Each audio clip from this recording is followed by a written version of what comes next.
Hey everyone, this is the last competitive patch of set 9.5 before we go into set 10, which is going to be really soon. So I put together a tier list of how to climb with these compositions in the final days of the set so you can get the rank that you've always deserved. Before we start, I want to give a shout out to my sponsor, Mobalytics, who is helping bring you guys this video. Mobalytics is a dedicated data website to help you find the analysis and edge you need to climb. Check out their stuff at mobalytics.gg/TFT, where you can find compositions by myself, Dishsoap, and many other top players in North America. By downloading their overlay, you can get meta comps in-game, as well as look at different community comps and my own compositions I'm using to climb. It's also the overlay that I use that recommends me real-time data of augments, as well as other information happening in the lobby so that I can stay up to date. Download the app so you can get your best set 9.5 comps in-game with the Mobalytics overlay. First comp that we can talk about in the S tier is Demacia. Demacia is currently the strongest win condition in the game if you can get to 9 of them by level 9. 9 Demacia just gives you so much resistances, and because it gives you 6 elites, that's 6 items that are insanely strong. Most important unit to play around on your level 7 roll down as you're getting to 9 Demacia is Mordekaiser. Usually you give him a Quicksilver, an Edge of Night, something defensive like that, maybe even an RFC. If you can't get that, just give him any other damage item like a Giant Slayer, a second Nashor's Tooth on top of his Radiant, etc. The very ideal top end is to actually play around Aatrox with Demacia emblem as well, because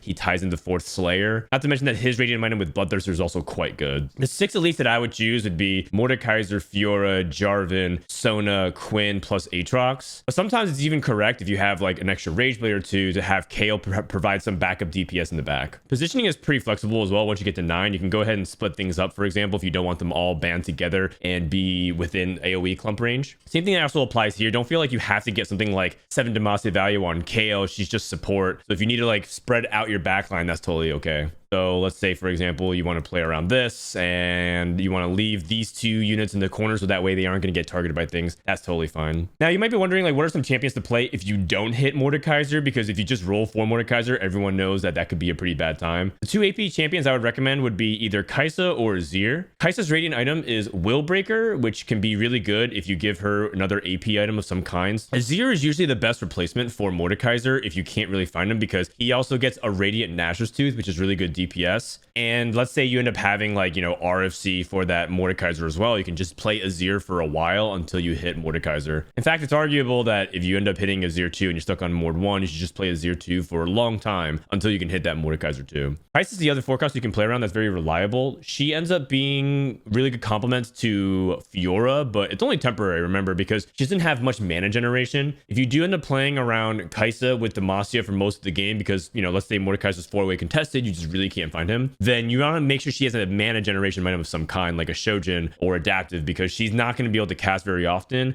unless you're giving her that attack speed. Nilah's the other forecast that you can play around, but, you know, it's not exactly the best case scenario. Just play around whatever you can hit, and sometimes Nilah is uncontested because, you know, Mordekaiser and the rest of the forecasts like Azir are the more popular forecasts to play around. Shen's is just a really good forecast to also play around as your other complementary forecast. So if you end up having a second Demacian emblem and you're like, I have that Mordekaiser or I have that 2-star Azir, what next? You don't have that Aatrox, you don't have, you know, whatever Scion unit, whatever. You can go ahead and play this Demacian emblem on Shen, and Shen should be able to help tank with that Radiant Stoneplate, which is really, really good. If you need the 9 Demacia item list, I included a link here, which also Riot has finally published. Not sure why I took in the whole set, but I'm glad that we have it just in case so you can reference. This video is going to be a little bit different. I'm not going to have time to walk through everything because I want to have a comprehensive outlook of the entire meta since it's the last major patch of the set. So with Kayle, Quinn, Galio, and Poppy, these are the 4 core you're just going to play around. The most important thing is whoever has a Demacian item should be 2-starred. A lot of times people put it around units that have good synergy, such as a Alawi. So Alawi gets the Demacian emblem and a Radiant Joksho. But in reality, you also just sometimes play like a 2-star Cho'Gath because there's just too much stats off of Radiant Warmogs early. That's like 1300 HP that they just can't chew through very quickly. You get a 2-star Cho'Gath, no Bruiser synergy, just play it. That's totally fine. My favorite unit is Demacia on Kassadin because he gets Radiant Stoneplate. As you guys remember from previously in the set, a Radiant Stoneplate on Poppy is quite OP.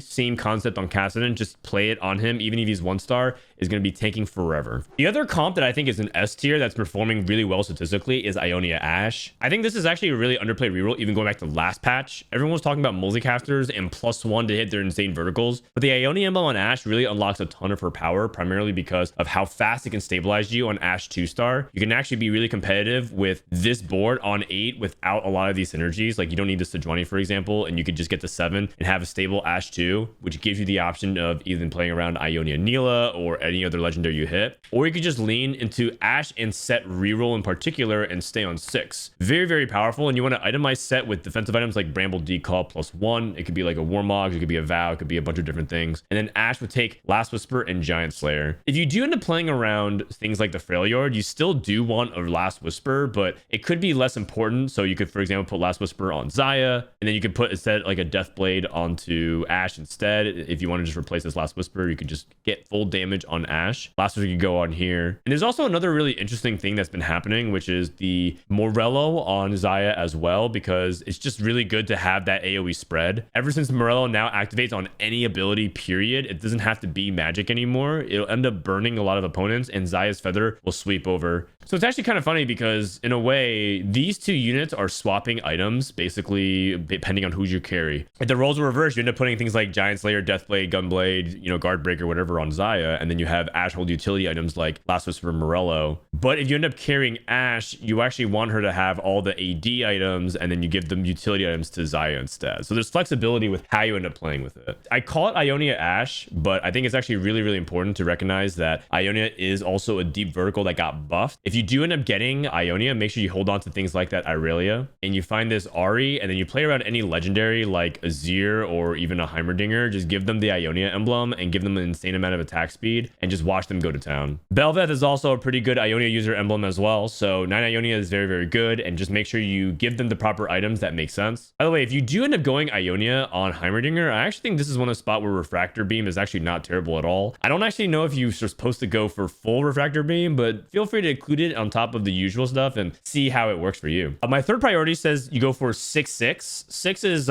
6 Vanquisher and 6 Ionia. Let me show you that real quick. This is what it looks like to play 6 Vanquisher and 6 Ionia on level 8, and this is usually enabled by specifically +1 Ionia emblem and +1 Vanquisher emblem of some kind. So if you get one of each, you can get 6 Vanquisher, 6 Ionia. In this case, you probably just move things over to Nilah 2 if you're able to get her, and then you end up having Ashe hold utility items like Morello. The other thing I want to highlight is Karma is actually a very reliable carry as well as a Vanquisher. You actually don't even need to give 2 full item sets to Nilah and Xayah. You could actually play like AP items. Let's say you get a bunch of tears and rods dropped. You can just play like Xayah plus Karma carry and then have Nilah just hold things like the Ionia emblem. But this is also depending on what you're hitting, right? So if you end up hitting Nilah 2 and Karma 2 and you have 1-star Xayah, just move the items over instead to Nilah and then just wait till you hit Xayah 2 before you give her more items. So it's actually a very flexible tree, which is why I think you consider it S tier at the moment. So definitely really strong. But at the same time, don't be surprised that you end up getting like second and third a lot to some of those higher cap verticals that get online. This is just a really stable way that you can play the game and get to top 4 very reliably with a lot of outs to get first place. Bruisers are the premier frontline currently in TFT for set 9.5, and that hasn't really changed this patch. This is actually a comp that came out really strong in the second half of the previous patch for regionals, and I actually even did a video on it for Into Deep covering how China plays Bruiser Flex. And Bruiser Flex is really predicated on 1, are you able to reroll Cho'Gath? 2, are you able to reroll Cho'Gath with a backliner that is really cheap, like a Cassio or 1-cost sorcerers like Malzahar or Orianna? Or 3, if you can't get any of those, you try to play around 4-cost Flex that's usually ideally around Azir to time with the Shurima, or you play around other 4-costs like Mordekaiser and Nilah. And now that there's even slight buffs to things like challengers, you can even play them as well in the backline. So it's very, very interchangeable with how you end up playing it. A lot of times you end up having like a bruiser on one of those carries, and it ends up being a lot worse in the sense that you don't get a lot of DPS. So like, for example, if you have this Mordekaiser with bruiser plus Nashor's Tooth plus QSS, for example, this ends up being a lot weaker than the usual Mordekaiser, but that doesn't really matter. The whole point of it is that you end up having a little bit of buff from the Noxus with Cassio, and you end up having It's like enough DPS to wear things down over time because you have so much HP. A lot of times what ends up happening is you play around these core units. I'm just going to put in the bottom right where you play around like 4 Bruiser with Cassio, and then you end up giving like +1 Bruiser to somebody else that ends up making sense, like a random Invoker or anything else that like can just make your comp really strong. And then you end up expanding in the mid game to include things like Rek'Sai and Sejuani to try to find 6 Bruiser ASAP. If you are rerolling, you're probably going to be rolling at the beginning of stage 3 and hyper rolling down, or you slow roll above 50 gold until you hit 3 stars on Cho'Gath, Renekton, and Cassio. The only thing that's really tricky about that is you're not really supposed to roll for Cho 3 unless you're able to get really good items. That's the main condition that you're trying to look for.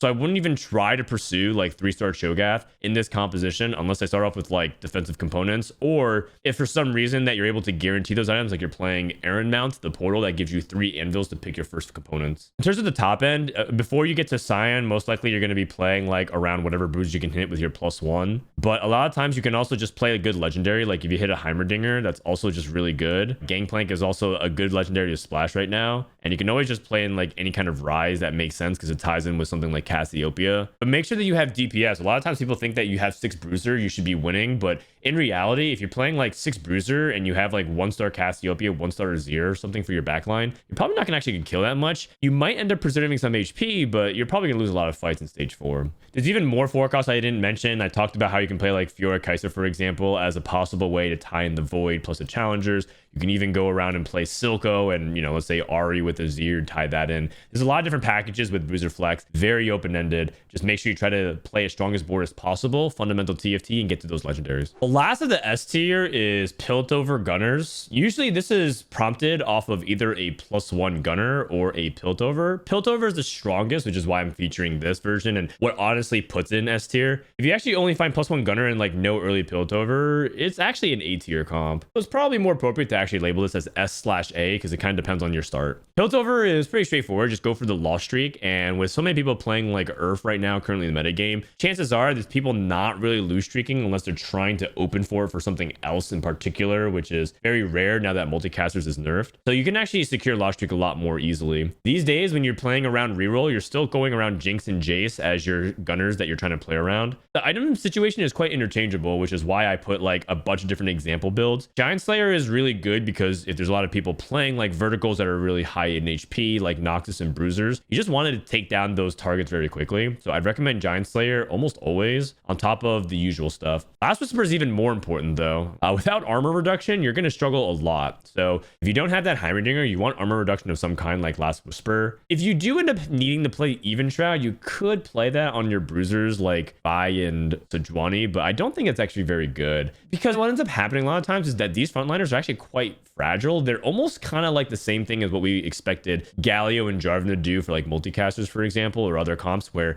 this frontline is just there to stall long enough so that you can get that damage going. Gunners ends up being a ramping trait because every time they attack, they get more AD. So until they attack 8 times, they don't get their peak potential power. And even if they hit their peak potential power, you still need some time for them to like rack up that DPS because now you want them to like snowball from having those extra AD stacks. If you find yourself in a situation where you can potentially play for tempo, let's say, you know, you hold on to a Jinx and all of a sudden you get offered like, you know, +1 Gunner at 2-1 and you can make a Jinx 2 and you feel like you can reasonably streak because you have like a good start for it, go for it. I mean, the whole point is that Piltover is an economy trait where you play either lose streak to get resources to come back, or you can play it for the drip economy feed and reroll that Jinx and Jace on 6 and end up having to have a strong board that rerolls with the rest of the lobby. I would primarily choose to go for reroll Jinx and Jace if I see that there's a lot of people that are trying to also reroll costs of that similar tier. So if I see people, for example, rolling for like Soraka Neeko, or people want to go for like, you know, 3-star Vel'Koz with, you know, 3-star Swain as Sorcerer core, I'd be willing to play for Jinx and Jace. The question oftentimes is when are you going to play like items on Aphelios versus these units? The general rule is that Aphelios is not really that strong of a unit until he gets to 2-star, so I wouldn't really rely upon him. If you're in a situation where like Jinx is 2-star, but Jace and Aphelios are 1-star, probably just put items on Aphelios in that situation. But chances are you're probably going to roll down really hard and hit Jace 2 before Aphelios 2. Once you get all that sorted, you want to get to 6 Gunner if you can, if you have that +1. So don't sell all of your Graves. You need to hold on to at least one and find that Gangplank. Scion also goes in over Vi, but that's usually after you also hit things like Heimerdinger, because Heimerdinger is that Piltover. If you don't have Heimer, then just play Vi instead. And you could play 3 Bruiser frontline, but ultimately it's really up to you and how you want to outfit it. You could cut Sejuani if you only have 1-star Sejuani, or you could just play a 4th Bruiser as well. So these are all the S tier compositions that I think are a cut above, but overall, every other composition can beat these comps if they hit online, so that these are usually either such high peak power like Demacia or super consistent like Bruiser Ionia, to the point where I feel like it's worthy of being considered S tier. Let's go into the A tier compositions, where if you hit certain conditions, they can actually really pop off. Let's start off with Zaun Rogues. Zaun Rogues is actually something that has been an evolution of the rogue tree, which has reinvigorated some of its stats. Before, in the past, you would usually play this line off of just like early Graves and a good Ishtal, but most people actually think that the Zaun emblem is best used on Graves because you have the opportunity to have high tempo early with a good Zaun mod. I wrote it here in my composition notes, but you're really looking for any Zaun mod that always goes on Graves, but in reality, you actually want him to have adaptive in the best case scenario. The only exception is if you get 6 Zaun, because the 6 Zaun is very legit. If that's the case, you want Graves to hold Shimmer, because ultimately you want a second Zaun emblem that goes on Katarina to give her adaptive. That's usually the best. The rogues are still pretty similar to previous patches. You roll on 5 for Graves, 3, and then you eventually move to 6 and 7 to roll for these other rogues. A lot of times you can actually roll on 7 instead of 6, because that gives you the opportunity, if you have +1, to find 4 Gunners. So like, for example, this is instead of this on 7, you would play Aphelios. But if you don't really need to play around those Gunners for whatever reason, because like say you just have like Jinx 1, Graves 3, but you have 3 Sorcerer stuff, you can also still play around other different things, such as like Noxus, or just, you know, playing around Ishtals, anything else that's really good splash, like an early Heimerdinger. The thing about rogues is positioning. Make sure you always have Graves on the same side as that carry. So if your opponent is playing top left carry with like Azir or whatever, make sure Graves is in front of him. And then alternatively, the other side, if you notice that they're in the bottom right. As you might notice with every single item, gloves are king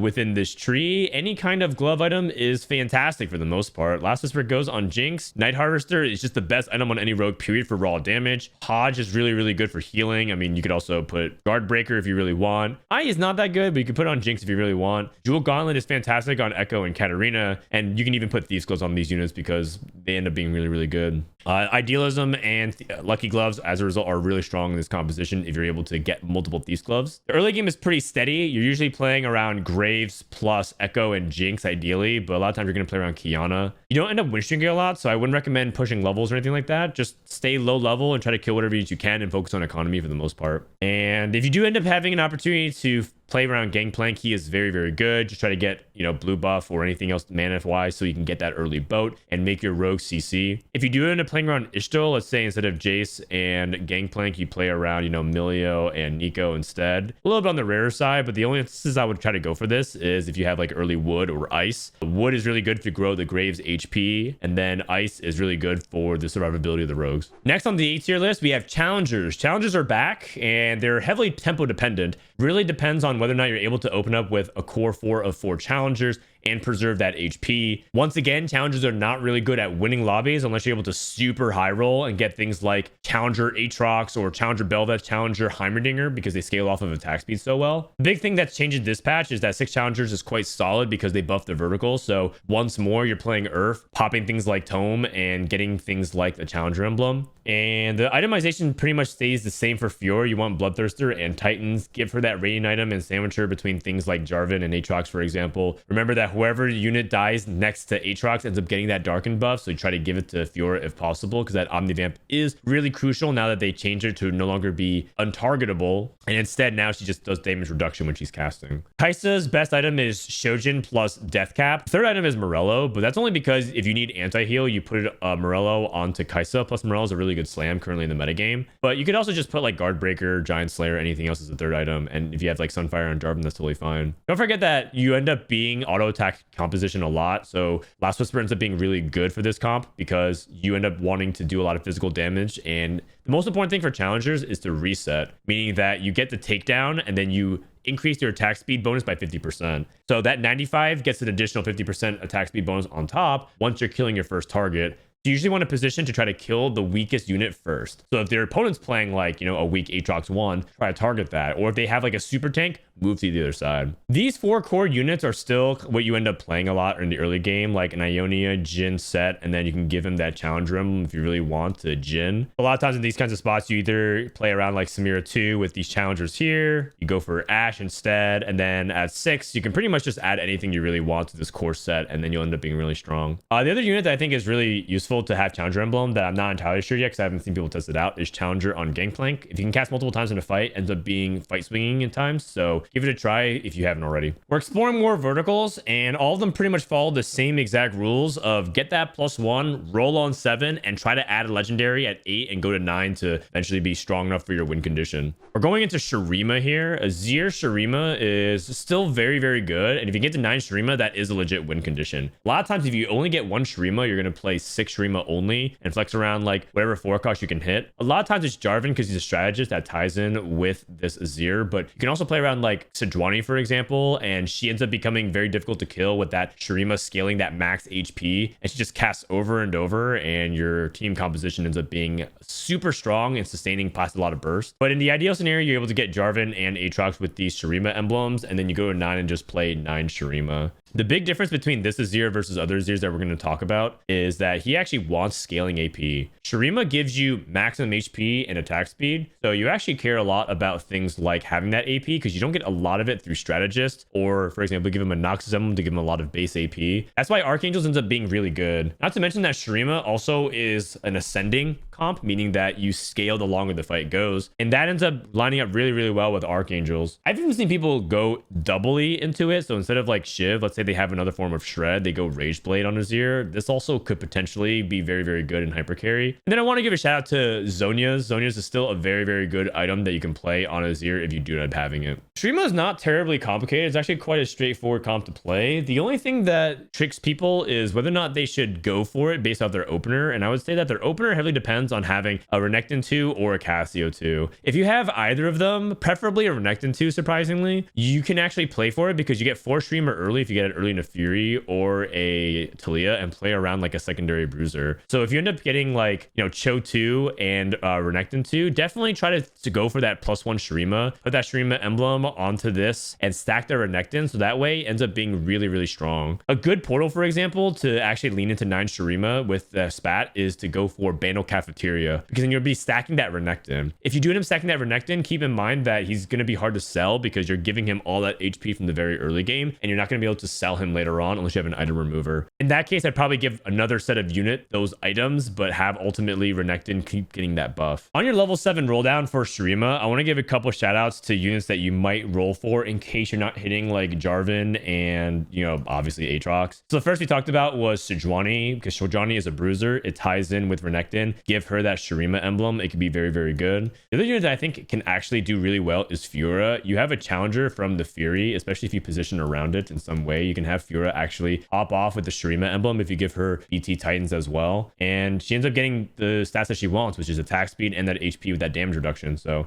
try Fiora as well as a 4 cost as an alternative. The other is Mordekaiser, which shouldn't surprise you. Mordekaiser is actually at this point the most flexible 4 cost spat holder in the game. So also give him a Shurima emblem and you can lean into him as a secondary carry as well. And here's another vertical that we can talk about in the A tier, which is Bilgewater. It got buffed a little bit through Misfortune being stronger. And so you want to actually prio around Misfortune and Nautilus and then give Nilah the items. That's pretty much the nuance of this comp. A lot of times with Misfortune, you want to even focus on mana items because the earlier she casts, the likelier you'll get that Bilgewater AoE damage. Remember that Bilgewater does damage based off of who is taking damage from Bilgewater units. And Misfortune is a big AoE unit that marks in an X. So give her things like blue buff and the adaptive. Morel is also really strong on Misfortune. Remember, Morel is one of the best slams that you can have in the early game with Belt and Rod currently to get that damage. And also Misfortune is one of the best suppliers of it. Even Shroud ends up being a lot better than Last Whisper because Nautilus is very tanky by getting that double resistances. Try to go for Even Shroud, but if you don't have that, let's say you have Bramble, Declaw plus Stoneplate or whatever, or Vow on Nautilus, just go for like Last Whisper on Nilah instead. Nilah's items are pretty flexible, but if you get to choose, let's say you're playing Pandora's items, RFC plus Giant Slayer is the best, and you can go for a second RFC. But as I mentioned, you can go for another Last Whisper if you need. The Bilgewater units are best on Jarvan and Aatrox. worse. I mean, that's kind of the same actually almost every vertical if you look at it outside of Demacia. But Jarvan is really good because he applies that AoE, and so everyone's going to get hit by that 9 Bilgewater, and then you have Aatrox to help anchor you throughout the entire fight. Gangplank is also worth itemizing by as well. You want to give things like blue buff so he casts really fast, if not any other mana item, and then just any kind of damage amplification of any kind. He's an AP champion though, don't give him that much AD. Usually you go for Misfortune 3 and Knowledge 3 if you feel like you can't get to 9. You're going to play 7 Bilgewater. You recognize that going to 9 is really impossible. You don't have the economy for it. Just roll for MF3, Knowledge 3, and play for a top 4. The only time you can really win is if you get to 9 earlier than everybody and 2-star everything. If you do that, there's a chance that you can run over a lot of builds and catch them off guard. Vertical Noxus. Vertical Noxus is actually quite strong still, and a lot of times people hyper fixate on Multicasters because, you know, he's a strong 4-cost carry for Noxus. But in reality, a lot of times with Noxus, it's a lot similar to Challengers where you just want to have high tempo, and it's often based off your early cheap units that you're playing around. Your early cheap units that are key is specifically Cassio and Swain. If you can get a good start with them, then I'm very much in favor of good Noxus starts with +1. If you get 5 Noxus in stage 2, let's say you get like a Noxus emblem on the Fury and it ties in with Challenger, ties in with Shurima, and it's very, very clean, you end up streaking a lot, especially if you have a 2-star Swain. This is also particularly really good if you start off with like Banal Cafeteria and you have like Stars Are Born. This is actually a really good way to play Noxus. That way you get those early stacks. We're kind of at a point where Noxus once again is stack dependent, otherwise you're going to have a lot of trouble in the mid game. So assuming your tempo and streaking really well, a lot of times you're just basically going to be itemizing Cassio. You give her things like this blue buff, like a Nashers, a Guard Breaker, whatever, and you're having her carry a lot. It's actually not even incorrect to play 2 Cassio 2s if you end up hitting that and you can still find a way to have good breakpoints. Let's say you're at level 6 and you're like, I don't know what 6 unit to play, just play a second Cassio 2. That's also good enough, and you can even have the second Cassio hold items for Mordekaiser, and then eventually just play like whatever tempo items you can afford on Mordekaiser. Ideally, you end up getting things like Nash's 2's Quicksilver +1, so like a Giant Slayer. You can still play RFC and Edge of Night, also totally viable. Crown Guard is also underrated on Mordekaiser. A random Ornn item is also pretty good on him, like Hull Crusher or Zonia's. Like there's so many different things you can play. But the thing that I want to highlight is that whoever's holding a Noxus emblem can also be just as valuable as that Mordekaiser. So that's why, for example, we play Azir. He ties in really easily with Strategist and Shurima, so his traits are activated, and you can give him like other different items that help him splash in. I, for example, gave Nash's Tooth and Shiv if you need Shred and a bunch of that attack speed, but I've also seen Noxus Azir play like, you know, like RFC and Gunblade, like kind of scuffed items. Because the idea is that Noxus gives you so much high base stats that you get so much power anyways. All you need to do is have some multiplicative effect from items to make them really shine. The other thing I want to highlight with Noxus is don't ignore frontline items. I think a lot of people feel like they want to focus so much on their carry items, but they're not building anything for their Swain that actually can't really tank in the mid game. You don't really have a lot of reliability in your tank, so please try to make sure to build something defensive for that Swain or whatever makes sense. You know, let's say you end up hitting a early set 2 and you're really far ahead of the curve and you get that like Juggernaut dynamic. You can stack that set 2 as well, but just make sure you get some kind of frontline items on for Noxus. That's what's important. At this point, I feel like a broken record, but you really actually can flex around any of the 4 costs with this Noxus setup for the most part. I've seen people play like, you know, Kaisa, for example, as a way to temporarily hold it, and you link to Samira with Challenger. I've seen people play around Nilah because she's a Vanquisher that ties in with Darius. And I've even seen people play Silco as a backup option because it ties in with Sorcerer, and then you give like, you know, blue buff and guard breaker to him. There's a lot of different ways that you can actually play Noxus Emblem, which is pretty cool because no champion in the game is mad about health and AD/AP. So just experiment with it, and more importantly, try not to all in too hard because you do want to go to 8. The thing about rolling on 7 right now is that you don't really get to go to 8 very often, and so a lot of times with Noxus, people feel like they want to stop rolling if they hit like a single like Mordekaiser 2-star, but in reality you kind of need everything to be 2-starred before you move up. Maybe like 1 4 cost, and obviously a legendary is not 2-starred. Another thing I want to call out is you don't need to go 7 Noxus a lot. Let's say you're rolling on 7 and you're like, you know, I have Cat 1, Darius 1, is it really worth it? You can actually just like go ahead and play like Jarvan and Nasus, take that Azir back in, and all of a sudden you kind of have like a nice core of Noxus and Strategist. You even have a +1 Shurima opportunity to slide that in, so you have ability to mix and match. Yeah, so Noxus is actually one of the more flexible vertical vertical trades. You don't need to actually just keep stacking higher and higher and just go from 3, 5, 7, 9. You actually can just go from 3, 5, 7 down to 5, down to 3, or back up to 7, so on and so forth, depending on what you're hitting. I actually didn't write this down, but I'm pretty sure Gangplank is also obscenely good with the Noxus emblem. So if you have an opportunity to play around Noxus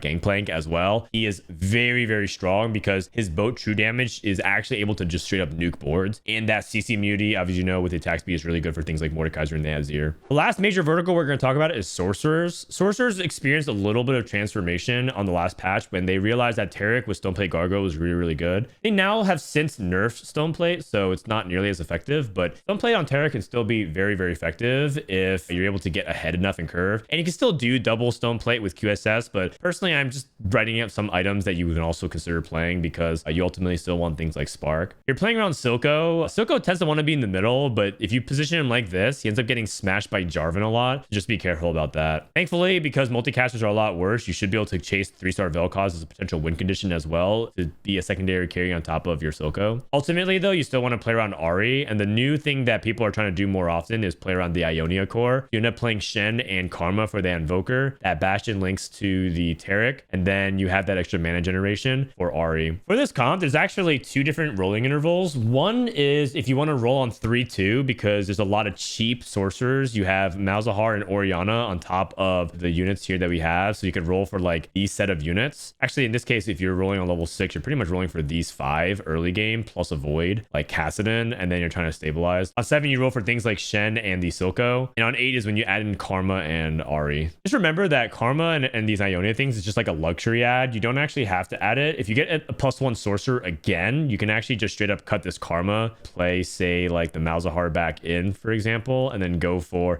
an 8th sorcerer of some kind on whoever you want. So you can put in like a Jarvan. Jarvan's really common because of the strategist, and it gives you that little bit of CC plus the AP. Just give the extra Sorc emblem onto him as well. And there you go. Say 8 Sorcs. The last of the compositions that I'm going to put here for this patch is Multicasters. Multicasters is actually best played with Void, and surprisingly, they can still do a lot if you get 6 Void and you have a reroll setup for it. This is the first thing that I've shown that isn't dependent on Earth. So if you are looking for like an opportunity to play like Lee Sin Legend, for example, I would pick Trade Sector, or if you get Golden Ticket, Frequent Flyer, anything that helps you get a ton of 3-stars. You can try to think about this build. This build is pretty straightforward in terms of what you want to do. You want to stack Vel'Koz and then ultimately give the support items to Sona, and then tank items on the Kassadin 3. Roll on level 6 if you have a +1 Void, because you get 6 Void and you put it on like Talia or Twisted Fate. You get 6 Void plus Multicasters, and eventually you want to 3-star everything, get all these Voids online, and get the 4 Multicaster. You might notice that this is 8 units for 4 Multicasters plus 6 Voids, so if you get a +1 Multicaster, that can also be pretty strong in the spot. But ultimately, the thing is you want to solo frontline this Rift Herald, so that way he charges in and Shelly does a ton of damage to the backline carry, and then you have the Multicasters clean up. Together with Kassadin and Shelly stalling and dealing a bunch of damage, you have the Multicasters ramping up. You actually still can win fights as if it was last patch. It is really easy to get bench locked while playing this comp. A lot of times people feel like they struggle to hold everything because they're holding like 5 TFs and 4 Vel'Kozes and an extra Sona and 6 Kassadins. Just prioritize based off of who has to hold the items if you need. So in the ideal scenario, you're able to 3-star everything, but the least important units are Malzahar and Cho'Gath because they're 1-stars. And then the other less important units are like Twisted Fate and Rek'Sai because they're not holding items. Now that being said, if they are holding items for whatever reason, try to go for the 3-stars, but the most important ones are the ones holding items. So Kassadin, Sona, and Vel'Koz if you can. So here are all my A-tier compositions that I'm showing you guys. If you want to see more in depth, you can go ahead and click on my comp list in the description below. Let's go into the B-tier compositions. These are much more conditional and situational, but can do well if you have the right things. And there's only a few that I'm going to highlight right now because the reality is there's actually like 20 B-tier comps, but they're all very niche and it kind of depends on your setup. So,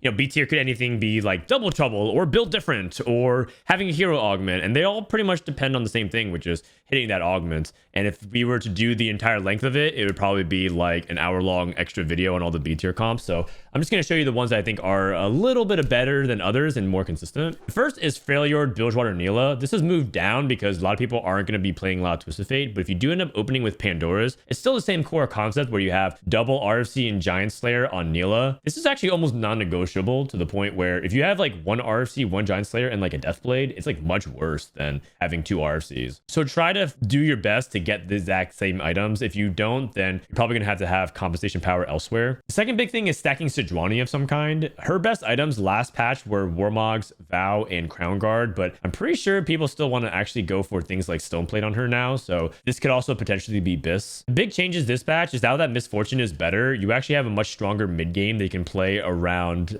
strategists. So you could, for example, instead of play that, Scion, GP, Jarvan insanely expensive board, you can go for a much cheaper variation where you're playing around Swain, for example, and Azir, and then this could be like your level 8 for a little bit of time, and then you can actually have a lot of DPS this way that's not reliant purely on Nilah and Sejuani. So this is like something that you could theoretically do, but I will say that it is item dependent and item hungry. So it's not only like you need to have specific items, but you need to have a lot of them, and you also need to roll really hard on 7 and hit almost everything 2-star, and that includes Nilah and Sejuani, because if you have one of them at 1-star, you might underperform relative to other comps. If you end up playing around Azir, don't be afraid to like play Nasus in this kind of spot as well, because that ties into Shurima and the Juggernaut, helps anchor that front line a little bit more. But yeah, you have a lot of different options that you can roll for, particularly with this comp, and depends a lot on your spot and your items. Invoker Neeko is the other main comp to focus on that's in B tier. She can do very well, pending if you have a good Neeko Ishtal start. The two best are Wood, so you get the early HP stacking on her with Milio, or you go for Ice because it helps give her a lot of ability to build Glass Cannon. If you build her Ice, you can go for a completely different build. Let me go ahead and show you actually. In this case, you want to go for like Night Harvester Hodge plus Jewel Gauntlet, and this is because Ice gives her a lot of survivability, so you actually can build her as kind of a Glass Cannon carry from the front line. Also with the two Neekos, don't forget that Double Trouble is still particularly powerful. Instead of having like this extra Karma and this extra Cassante, you just double up on like Neeko, Soraka, Taric. This also bridges into a Targon flex possibility. Like let's say instead of playing around a Karma, you can actually go into Aphelios instead, so you get 3 Targon, and this gives you other options instead as well. So let's say the Ishtal is not even really that good, but you have like a crazy Neeko start, the possibility for you to go into Silco as well, and then you could just tack in like a Jinx so that you have the Zaun plus the Gunner, which can actually be very, very useful. This is again very situational, and this actually is straight up worse than rerolling Soraka Neeko and playing around Invokers, but this is a possibility that you can play around Targon Flex as well.